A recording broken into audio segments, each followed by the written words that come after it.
এই পৃথিবীর 10টা পৃথিবীর সমান্তরে জান্নাত দিব, নিম্নস্তরের জান্নাতীরে 10টা পৃথিবীর সমান রাজত্ব দিব।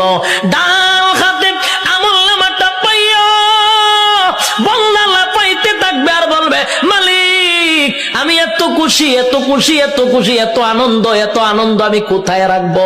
লাফাইতে থাকবে। আল্লাহ কয় দাঁড়া, লাফাস করে। আল্লাহ আমি এত বড় নিয়ামত পাইছি, কোথায় রাখবো গো? আমি আনন্দ কোথায় রাখবো? দুনিয়ার মানুষ 10 কেজির একটা কাপ, বিশ্বকাপ পাইয়া সারাটা দেশ আনন্দে লাফানো শুরু করে। আর আল্লাহ কয় গোটা পৃথিবীর 10 পৃথিবীর সমান এক একটা রাজত্ব দিব। খুশি কম না বেশি? খুশি হওয়ার আরো কারণ আছে। আল্লাহ বলেন জান্নাতি শুন, দুনিয়াতে যদি তোর আমি আমেরিকার প্রেসিডেন্ট বানাইতাম, কিন্তু এক সময় তোর মরণ লাগতো। আর আল্লাহ বলেন 10 দুনিয়ার সমান একটা